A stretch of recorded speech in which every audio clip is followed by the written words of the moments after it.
Good evening, Milanisti. That was a entertaining way to finish the game against Pisa. Not the result we were after. Simple as not the result we were after. We had to get 3 points out of this game. Crucial fixture, absolutely crucial fixture with especially with Napoli playing Inter, Lazio playing Juventus this weekend, and we're struggling. We are struggling to get 3 points against the promoted sides coming into Serie A. Obviously, Cremonese, the lost first game of the season. It could have so easily been that again tonight against Pisa. Tough result to take, but a lot to go through. Milan, scoring the first goal and the last goal of the game, but still ends 2-2. So tough. We'll break it all down. And what I thought was a very flat game from us. We reacted way too late, and I think a lot of lessons have to be taken out from this. And naturally, it will come down again down to injuries and the players that weren't there. 5 crucial players: Estupinian, Pulisic, Rabiot, Jashari, Loftus-Cheek. Players that would have, presented some impact, would have played a lot of minutes in this game as well. And I think we're just kind of, we're feeling it a little bit now in the legs of some of these players and not being able to have that rotation at our disposal, which can be seen by the fact we only made 2 subs. But yeah, we'll break it all down really now, guys. First half scoring pretty rapidly with a Leao goal in basically within the first 10 minutes, which had a few similarities on the way that the ball was shot against his first goal against Fiorentina. And obviously it's great that Leao's getting another goal and getting onto the score sheet, sorry, should I say. And yeah, it's very similarities in the way that he kind of comes in off the left, gets that curved right foot effort, has a couple of bounces, and I thought obviously goes for a few more bodies in this shot compared to his Fiorentina effort, and because it's coming off the left and it feels a bit more like a cross. And Pavlovic does really well as well to anticipate the momentum of the ball and where it's going. Doesn't touch it, doesn't intercept it. He just kind of goes into his natural running path but kind of jumps over it to catch the keeper out. And we're quickly taking the lead. And we all kind of think, this is a simple game that we all thought this would be a win. And going 1-0 up in the first 10 minutes, this should be a rout, or this should be a very calm game for us really to take forward. And I think that's what really is quite annoying, because when you go 1-0 up that swiftly, you really have to get probably a second in the first half, especially at home against a team like Pisa, because we don't have the depth to call upon, which is the real shame about it. Well, if the game management here should have been kill this off rapidly, smell blood, and then the second half is just you can make those rotations, or you can lower the tempo because you don't have to chase and try to score, and you draw them in, you maybe get a counter attack and potentially a third goal.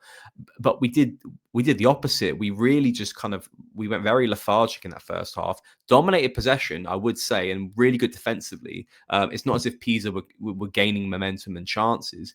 I'm not saying that, but we did minimal to probe, minimal to drive and try to drive through the Pisa defense. It was clear there was a disparity on quality. You could see it in the way that we were holding the ball up and kind of like brushing them off. Leao was doing it, Ricci was doing it, Modric was doing it, but only few times you could see there were willingness to drive through the defense, drive through the lines.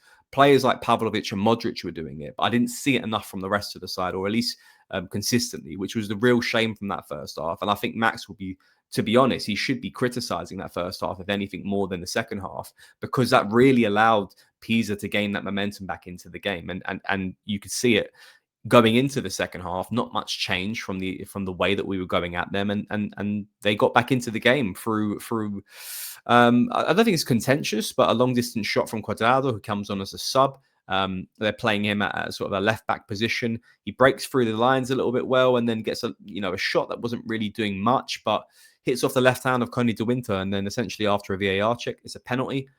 He takes it, he guesses the right way to the left. Mike goes to the right. Obviously, Mike's left in this case, and then they're back into the game 1-1, and then you're kind of, okay, now we're going to react. Now we're going to up the ante and the pressure. And for me, that just kind of feels a little bit too late. And it was only the 60th minute, but this shouldn't have been at that point, personally.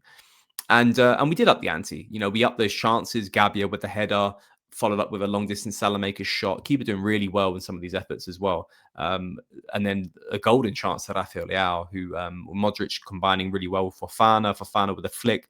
Leao, he has to score that. I'm sorry, he has to score that goal. It's a tough chance to miss. It's a really tough chance to miss, and it hits the crossbar. But it needs to be kind of underneath the crossbar, simply as to be an elite finisher. So he gives up a really big chance for us. And then a couple of substitutions are made. Obviously, Pisa kind of using their depth in abundance with about 3 or 4 subs. We take off Batizaghi for Atakame, which is a strange sub, but I get it because of the depth and because of the legs in some of these players not being there, and obviously fatigue kicking in Atalanta on Tuesday night, all those different variables, and having Atakame, who's considered the part of the the depth that we should be looking upon, he had to come on for someone, and it clearly wasn't Salamakers, because Salamakers is, from a creativity perspective, a lot better than Bartezaghi, and so he comes in for Bartezaghi. But once again, throw him on the right and put Salamakers on the left. It just didn't make sense to put him on the left for me personally. And then Santi Jimenez comes off for Christopher Nkunku, which I think we all kind of expected. And then another golden chance. Modric does really well to bring the ball back, slips through Rafael Leao, counter attack. He basically threads through Nkunku, which was the right ball to make. And Nkunku does really poorly just to kind of get the ball out of his feet, and gets a left foot effort off. Defender does well to kind of clear it, but with the right acceleration into that move, he buries that chance and he just doesn't do it. And I think with him and Leao's efforts, I'm going to probably put that down to not being 100% fit. I'll give him that, but either of those two chances need to be a goal. Simple as. It's pretty poor that they weren't that. You're elite strikers. You need to be taking those chances, because that changes how the game goes. And yeah, what happened not long after that, 86th minute, a crazy. I don't even know what the hell I just watched when with that goal that Pisa scored, the second goal. Ball over the top. Gabbia gets kind of cleaned out by the other attacker. Not sure what happened there. And all of a sudden, you got Unzola just breaking through on goal. And he's onside. And he 1-1 with Mike, and he slots it away. He probably can't have an easier goal in his career. Goes with VAR check. I think the only thing that was probably being checked was a potential foul on Gabbia, but he's so far away from the run. What is that even like deniable? I need to probably see those clips a little bit more to understand what was being checked and the whole move. But it was just really a shocking goal to concede, and probably evidence that we were chasing it quite late in the game, and we didn't have the legs to kind of recover as well. So once again, we just kind of brought that upon ourselves. And 2-1 down. What would look like was another Cremonese situation happening, of losing a home game against the promoted side, was recovered by someone who we didn't expect to score tonight, or all this season, was Atakame with a long distance effort. The ball plays out from a corner, and he just takes a really hopeless shot, and it goes through a couple of bodies and hits off the right post and kind of goes in. It was just out of nowhere, really. So a hit and hope shot. He gets his first goal for Milan. So really happy for Atakame in that regards. Still question marks on his overall quality, don't get me wrong, but happy that he's got a goal, and it was a little bit of a moment for him as well. And the big chance that ended the game was went to my boy Alexis Salamakers, who did incredibly well to weave through those couple of bodies and bring it back into the left, and he just jabs at it, man. And if you open your body up, but it's so late in the game, he's given so much into it. His probably body's kind of just like, okay, this is all I've got.